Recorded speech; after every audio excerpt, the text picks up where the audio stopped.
नमस्कार, सुबह के 10 बजने वाले हैं। वक्त है अपना बिहार का और मैं हूं आपके साथ विभा उपाध्याय। बुलेटिन में सबसे पहले बात भाई वीरेंद्र के उस बयान की जिस बयान ने बिहार की सियासत को गरमा दिया है, जिसने कानून व्यवस्था को लेकर नेताओं की सोच को सवालों के दायरे में लाकर खड़ा कर दिया है। महागठबंधन के नेता भाई वीरेंद्र ने हत्या की वारदातों पर अजीबोगरीब बयान दिया और हत्या को आम बात बता दिया। भाई वीरेंद्र ने कहा कि हत्या सभी राज्यों में होती है, कोई राज्य ऐसा नहीं जहां हत्याएं नहीं होती। हत्या होती थी, कोई ऐसा राज्य नहीं है इस धरती पर जहां हत्या नहीं होती थी। ये तो चलते रहता, आप हमारे दुश्मन हैं, हमारे ढीठ हैं, हम आपकी हत्या करेंगे, आप हमारी हत्या करेंगे। सरकार हम सबको संभलना चाहिए और अपराधियों से लड़ने के लिए हम सबको क्षमता रखना चाहिए। तो भाई वीरेंद्र ये कह रहे हैं कि खुद संभल के रहिए, अपनी सुरक्षा की जिम्मेदारी आप खुद उठाइए और अगर आपके साथ कुछ गलत होता है तो उसके लिए आप जिम्मेदार होंगे, क्योंकि हत्याएं तो सभी राज्यों में होती हैं। इसे लेकर सवाल उठाया जाना उचित नहीं है। लेकिन सवाल इसी बयान के साथ उठता है कि क्या इंसानों की जान की कोई कीमत नहीं है। भाई वीरेंद्र के इस बयान ने इन सवालों को जन्म दे दिया है और न्यूज़ 18 ये सवाल पूछता है कि क्या इंसानी जान की कोई कीमत नहीं है? क्या सरकार की कोई जिम्मेदारी नहीं है? पुलिस प्रशासन की फिर जरूरत आखिर क्या है? सरकार पुलिस पर, इस व्यवस्था पर आखिर करोड़ों का खर्च क्यों करती है? मुख्यमंत्री नीतीश कुमार को इसे लेकर समीक्षा क्यों करनी पड़ी और मुख्यमंत्री ने इसे इतना गंभीर मानते हुए अधिकारियों को हिदायत क्यों दे दी? यह सवाल यहीं से उठकर खड़ा हो जाता है।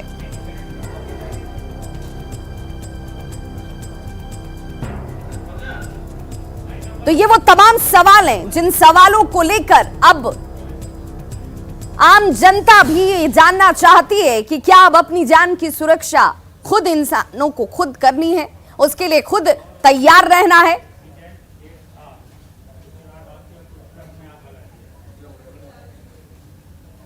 और हमारे सहयोगी रवि एस नारायण हमारे साथ इस वक्त सीधे लाइव जुड़ गए हैं। रवि, भाई वीरेंद्र का ये बयान अजीबोगरीब सीधे तौर पर एक आम आदमी से लेकर एक प्रबुद्ध जन सीधे तौर पर कहेगा, लेकिन सोच को लेकर और इसका खंडन होना जरूरी है। इस पर सरकार से लेकर विपक्ष और विपक्ष से लेकर आम जनता उहापोह की स्थिति में है। क्या हत्याएं आम बात राज्यों के लिए है? क्या हत्याएं अगर होती हैं तो उसके लिए किसी की कोई जिम्मेदारी नहीं है? देखिए, भाई वीरेंद्र ने जिस ढंग से हत्या को लेकर के बयान दिया है वो सचमुच चौंकाने वाला है और अजीबोगरीब बयान है। किसी भी सभ्य समाज में हत्या को आप सामान्य कैसे कह सकते हैं? भाई वीरेंद्र कह रहे हैं कि आप हमारी हत्या करें, हम आपकी हत्या करें, बिल्कुल सामान्य बात जैसी लग रही है। लेकिन आप ज़रा सोचिए कि एक तरफ जहां मुख्यमंत्री नीतीश कुमार यहां पे समीक्षा बैठक कर रहे हों, पूरे लगभग 4 घंटे समीक्षा बैठक करते हैं, जीरो टॉलरेंस की बात करते हैं और सरकार में शामिल दल जो आरजेडी है उनके विधायक, तब जबकि ये इतने सीनियर हैं, कई बार ये चुनाव जीत चुके हैं, मंत्री पद के दावेदार हैं, और अगर वो ये बात कहते हैं कि हत्या जैसी चीज़ें जो हैं वो होती रहती है, सब जगह होती है, तो इसे किस ढंग से देखा जाएगा? सबसे बड़ा सवाल है कि क्या वो ये कहना चाह रहे हैं कि हत्याएं कोई बड़ी चीज़ नहीं है? इन सारी चीज़ों को लेकर के देखिए, कांग्रेस जो है उन्होंने किनारा कर लिया है और इस बयान की जो है वो भर्त्सना की है कि किसी भी सभ्य समाज में हत्या को जायज़ आखिर कैसे ठहराया जा सकता है। और इस बातों के लिए भाई वीरेंद्र को लेकर के सवाल खड़े किए जा रहे हैं। बीजेपी ने तो सीधा सवाल खड़ा कर दिया है कि आरजेडी के जो लोग हैं वो जो है वो कई मामले ऐसे हैं जिसमें शामिल होते हैं और इस बातों के लिए उन्हें माफी मांगना चाहिए। रवि, क्या आरजेडी की तरफ से इस बयान का खंडन किया गया? क्या ये भाई वीरेंद्र का निजी बयान है? क्या ये स्टेटमेंट आरजेडी की तरफ से आया या फिर भाई वीरेंद्र के बयान को आरजेडी का बयान माना जाए? देखिए, अभी तक भाई वीरेंद्र ने जो बयान दिया है उसका खंडन आरजेडी के तरफ से नहीं आया है। हालांकि थोड़ी देर में जब इसे लगता है कि इसे निश्चित रूप से पार्टी की तरफ से इस पर कोई न कोई बयान ज़रूर जारी होगा, क्योंकि जिस तरीके से यह बयान दिया गया है वो कहीं से भी जो है वो उचित नहीं है, एक जनप्रतिनिधि होने के नाते, एक विधायक होने के नाते, और तब जबकि सरकार में आप शामिल हो, भला ऐसे बयान आप कैसे दे सकते हैं। लेकिन थोड़ा इंतज़ार करना पड़ेगा, निश्चित रूप से लगता है कि इस मामले में जो पार्टी है कोई न कोई बयान ज़रूर जारी करेगी। बिल्कुल, बहुत बहुत शुक्रिया रवि एस नारायण तमाम जानकारी के लिए। तो देखिए, सियासी चश्मे से, सियासत के नफे और नुकसान से, पक्ष और विपक्ष से, सत्ता में होकर और सत्ता से अलग होकर बयानों के जरिए कैसे घटनाओं को तोड़ा और मरोड़ा जाता है। भाई वीरेंद्र का बयान उसका जीता जागता ज्वलंत उदाहरण है। दरअसल भाई वीरेंद्र सुविधा के अनुसार बयान देते रहे हैं, ये पहला मौका नहीं है और ना ही इस तरह के बयान उनकी तरफ से पहली बार आए हैं। 9 अगस्त 2017 जब वो विपक्ष में थे तो क्या कहा था वो बयान भी जरा याद कीजिए कि अब मुझे भी डर लगने लगा है, मेरी हत्या हो सकती है। लेकिन सब सत्ता में जब वो मौजूद हैं, सत्ता के भागीदार हैं, तो वो कह रहे हैं कि हत्याएं होती रहती हैं, हर राज्य में हत्या होती है और लोगों को खुद सावधान सचेत रहकर अपनी सुरक्षा सुनिश्चित करनी चाहिए, ये आम बात है। तो भाई वीरेंद्र का ये बयान जो सत्ता में रहते हुए और सत्ता से दूरी के बाद कैसे बदल जाता है, सहूलियतों के हिसाब से कैसे इसे देखा जाता है, यह आम लोगों के अंदर जरूर सवालों को पैदा करता है। हत्या की वारदातों पर अजीबोगरीब भाई वीरेंद्र का बयान, और बयान के बाद विपक्षी पार्टियों ने इसे लेकर पलटवार भी शुरू कर दिया। कांग्रेस ने भाई वीरेंद्र के बयान का विरोध किया है और इससे अपने आप को किनारा कर लिया। मंत्री अपराध को लेकर समीक्षा बैठक कर रहे हैं और वो कह रहे हैं कि 0 टॉलरेंस होगी, स्पीडी ट्रायल होगी, अपराधियों को सजा मिलेगी। और दूसरी तरफ आरजेडी के लोग कह रहे हैं कि हत्याएं आम होती है, उनके लिए हत्या कोई चीज नहीं होता है, अपराध कोई बड़ी बात नहीं होती है। तो कैसे होगा नियंत्रण?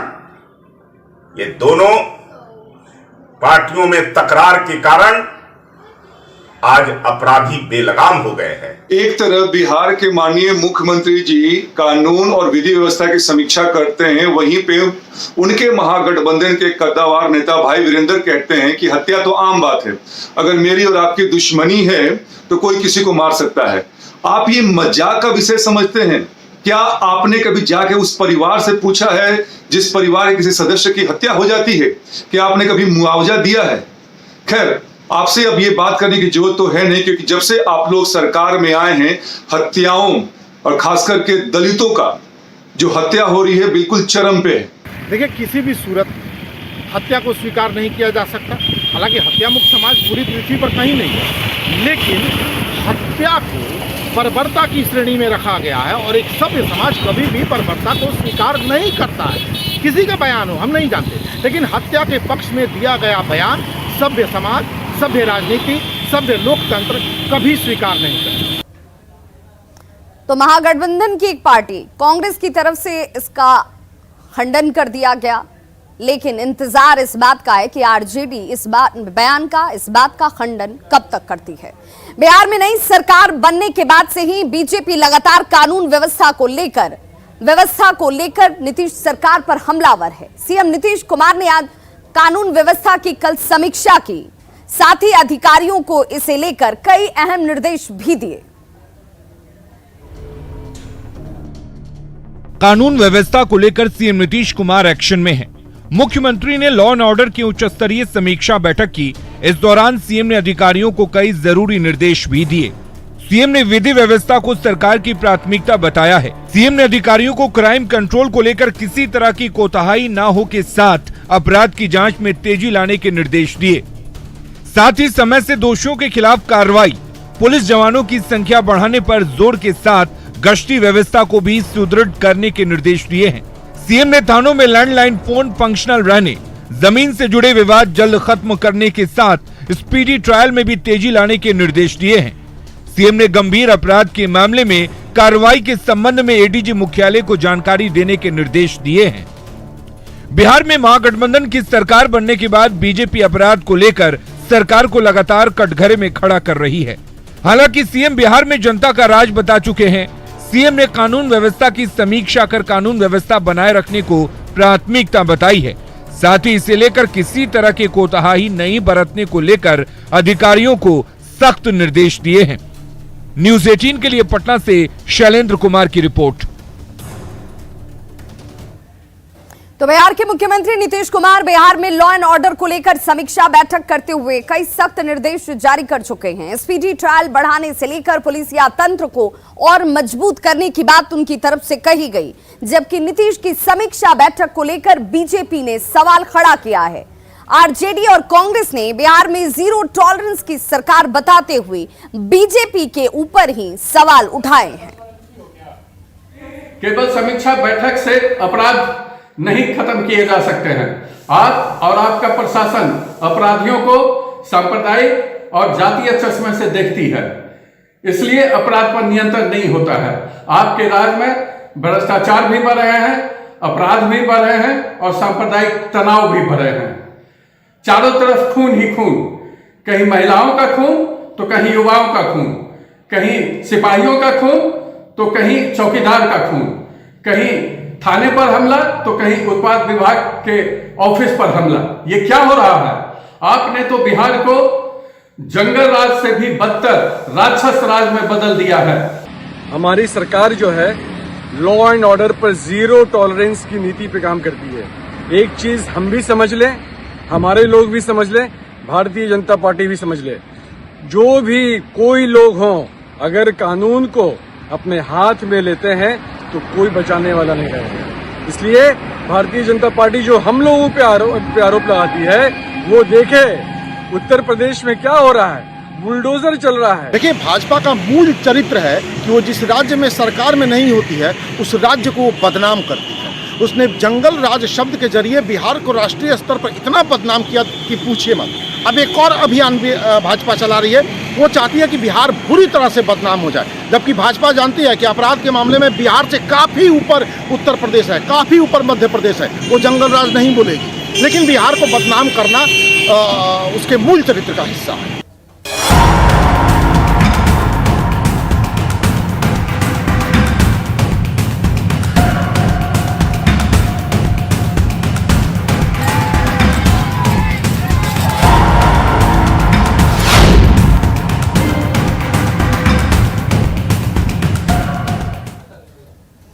एक दुश्मन जो दिखता नहीं है लेकिन हर तरफ अशांति फैला रहा है, लोगों के दिमाग पर इस कदर सवार हो चुका है कि दिमाग ने सोचना बंद कर दिया है।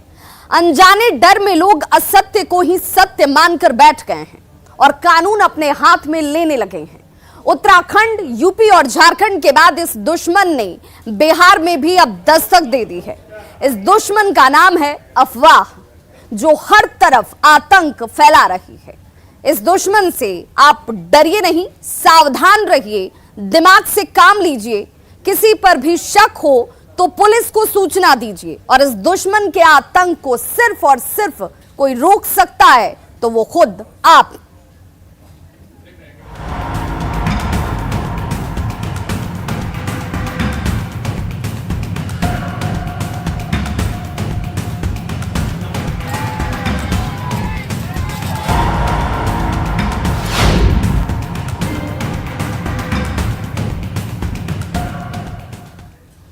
तो बच्चा चोरी की अफवाह से सावधान होने की जरूरत है। जिस सोशल मीडिया पर चल रहे मैसेज को जाने और अनजाने आप दूसरे लोगों को फॉरवर्ड कर रहे हैं, वो मैसेज इस अफवाह की ताकत बन गया है और इसी हथियार से लोगों पर वार कर रहा है। नवादा के पोस्टमार्टम रोड मोहल्ले में बच्चा चोरी के आरोप में एक युवक की लोगों ने जमकर पिटाई कर दी। दरअसल ये युवक पोस्टमार्टम रोड और नवीन नगर मोहल्ले में महिला का वेश धारण कर घूम रहा था। गतिविधि संदिग्ध लगने पर लोगों ने जब पूछताछ की तो मामले का खुलासा हुआ, जिसके बाद भीड़ ने उसकी जमकर पिटाई कर दी। उसके पास से महिला के नकली बाल बरामद किए गए। स्थानीय लोगों ने उसे किसी तरह से भीड़ से निकाला और पुलिस के हवाले किया गया।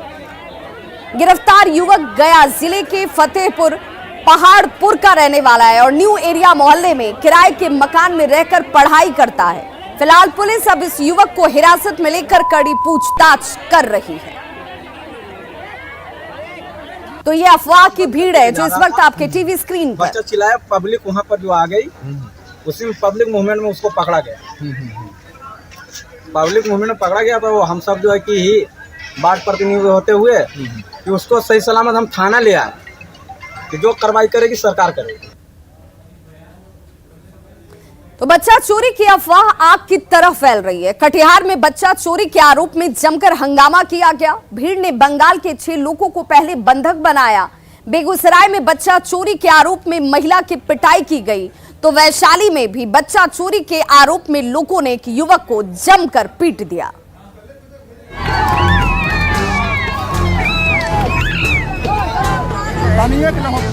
हंगामा, हलचल और पिटाई की ये तस्वीरें बिहार के कटिहार, बेगूसराय और वैशाली की हैं। तस्वीरें 3 लेकिन मामला एक है। तीनों ही जगहों पर एक ही आरोप है, वो है बच्चा चोरी का। पहली तस्वीर कटिहार की है। कटिहार के गाय घट्टा में तब हालात बेकाबू हो गए जब ये खबर फैली कि कुछ लोग गाड़ी से बच्चों को चुराने आए हैं। फिर क्या था, देखते ही देखते गाय घट्टा चौक पर लोगों की भीड़ जुट गई। भीड़ ने मारुति वैन में सवार 6 लोगों को बंधक बना लिया और मारुति वैन को तोड़ डाला। ताजकोट से बच्चे को उठा कर लेके जा रहा था, यहाँ गाय घट्टा पंचायत में पकड़ा गया गाड़ी लेके।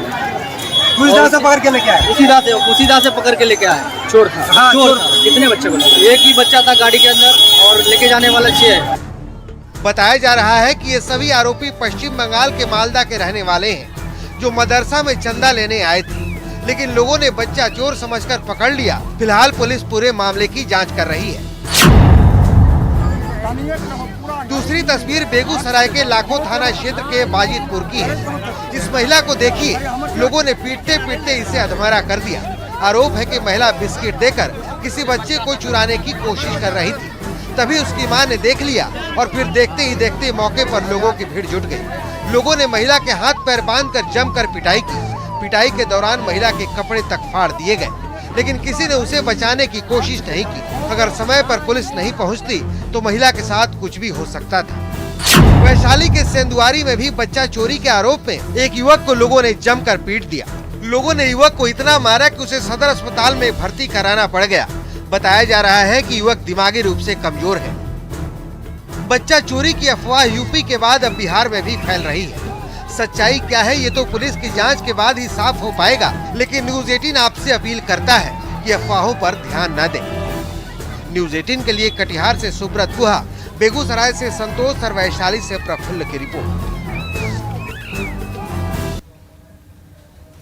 तो बिल्कुल ऐसे अफवाहों से बचने की जरूरत है। बच्चा चोरी की अफवाह देखिए कब कब फैली और इस अफवाह ने कैसे आग का रूप ले लिया। 8 सितंबर 2022 सीतामढ़ी की घटना, जहां पर बच्चा चोरी के आरोप में 3 युवकों की पिटाई कर दी जाती है। लोगों ने युवक को दौड़ा दौड़ा कर पीटा। गंभीर हालत में पुलिस ने अस्पताल में इस युवक को भर्ती कराया। पुलिस के साथ भी लोगों ने इस दौरान हाथापाई की थी। नई ब्रिज आकार से शहर से लौट रहे थे ये युवक, जिस दौरान इनके साथ ये मार पिटाई की गई। 15 गांवों से 3000 की भीड़ ने युवकों को घेर लिया। बच्चा चोरी की अफवाह 10 सितंबर 2022 नवादा में भी इसी तरीके से सामने आई, जहां पर बच्चा चोरी के आरोप में युवक की पिटाई की जाती है। नवीनगर में महिला के वेश में घूम रहा युवक, जिसे लोगों ने पहले घेरा और उसके बाद उसकी पिटाई कर दी। महिला के नकली बाल इसके पास से बरामद किए गए। बच्चा चोरी की अफवाह की घटनाएं यही नहीं थमी। 10 सितंबर 2022 कटिहार से भी घटना सामने आ जाती है। बच्चा चोरी के आरोप में जमकर यहां हंगामा किया जाता है। लोगों ने बंगाल के 6 लोगों को बंधक बनाया और आरोपियों की मारुति वैन को तोड़ दिया जाता है लोगों की तरफ से। पश्चिम बंगाल के मालदा के रहने वाले ये सभी आरोपी बताए जा रहे हैं और मदरसे के लिए चंदा मांगने के लिए ये सभी यहां पर पहुंचे हुए थे। बच्चा चोरी की अफवाह की जद में ये भी आ गए। 10 सितंबर 2022 बेगूसराय से भी खबर सामने आ गई, जहां लाखों थाना क्षेत्र के बाजितपुर में महिला की पिटाई की जाती है। महिला पर बिस्किट देकर बच्चों को चुराने का गंभीर आरोप लगता है। और ये वो घटनाएं हैं जिन घटनाओं से ये साबित होता है कि अफवाह की आग कितनी तेजी से फैलती है और लोग सिर्फ अफवाहों पर ध्यान देकर अपनी बुद्धि का इस्तेमाल करना बंद कर देते हैं और उसकी वजह से कई बेगुनाह और बेकसूर लोग भी ऐसी घटनाओं के शिकार हो रहे हैं। अगर शक भी है तो आपको कानून का सहारा लेना है, पुलिस को इसकी इत्तला करनी है। कहां कहां यह अफवाह फैला, जरा यह भी जान लीजिए। उत्तराखंड के उधम सिंह नगर में 2 लोगों की पिटाई की जाती है। यह सिलसिला आगे बढ़ते हुए यूपी तक पहुंच गया, जहां यूपी के देवबंद में बच्चा चोर समझकर मजदूर को ही गोली मार दी गई और गोली लगते ही मजदूर की मौके पर मौत हो जाती है। घर बनाने का काम कर लौट रहा ये मजदूर जिसे गोली मारी गई और सिर्फ इसलिए कि बच्चा चोरी का शक इसके ऊपर जाहिर किया गया। यूपी के कासगंज में बच्चा चोर समझकर टावर कर्मचारी की पिटाई कर दी जाती है। यूपी के हरदोई में हैंडपंप से बांधकर युवक को जमकर पीटा गया। यूपी के ही मुरादाबाद में बच्चा चोरी के आरोप में 2 लोगों की पिटाई कर दी गई। यूपी के सीतापुर में 65 साल की महिला की पिटाई की जाती है और अकेले सिर्फ यूपी में अफवाह की वजह से मारपीट की 30 घटनाएं अब तक सामने आ चुकी हैं। दावे सिर्फ अफवाह हैं और सच्चाई नहीं है। 4 राज्यों में फैली बच्चा चोरी के दावे मात्र अफवाह हैं। इस बात को आपको समझने की जरूरत है कि यह सिर्फ अफवाह है, इसमें सत्यता नहीं है, सच नहीं है। किसी मामले में कोई सच्चाई सामने नहीं आई। अफवाह के चलते लोगों में डर भर गया। अफवाह लोगों की जान पर खतरा बनकर टूट पड़ा और कई लोगों की जान इस अफवाह ने ही ले ली है। इसीलिए समझदारी दिखाने की जरूरत है, संयम दिखाने की जरूरत है। कानून आप अपने हाथ में ना लीजिए, इसके लिए व्यवस्था है, तंत्र है। रुक करेंगे दूसरी बड़ी खबर का। खबर खगड़िया से, जहां अनियंत्रित हाइवा ने एक व्यक्ति को रौंद डाला है। व्यक्ति की मौके पर ही मौत हो चुकी है। आक्रोशित लोगों की तरफ से इस जगह पर जमकर बवाल किया गया। हाइवा गाड़ी को आग के हवाले कर दिया गया है और फिलहाल पुलिस मौके पर पहुंचकर लोगों को शांत करने में जुटी हुई है। तो खगड़िया से ये बड़ी खबर, जहां पर एक हाइवा ने एक शख्स को रौंद दिया और उसके बाद जमकर लोगों की तरफ से हंगामा किया जा रहा है। हाइवा गाड़ी को आग के हवाले कर दिया गया। ये एक्सक्लूसिव तस्वीरें इस वक्त आपके टीवी स्क्रीन पर। ये वो हाइवा गाड़ी जिसकी वजह से एक शख्स की जान चली जाती है। रफ्तार का कहर और कैसे बेलगाम मौत बनकर गाड़ियां सड़कों पर दौड़ रही हैं। एक शख्स की जान जाने के बाद आक्रोशित लोगों ने इस हाइवा को ही आग के हवाले कर दिया। रोते बिलखते परिजन आपको नजर आ रहे होंगे। तो खबरों का सिलसिला लगातार जारी है। आप देखते रहिए न्यूज़ 18 बिहार झारखंड। यहां खबरों का सिलसिला कभी नहीं थमता।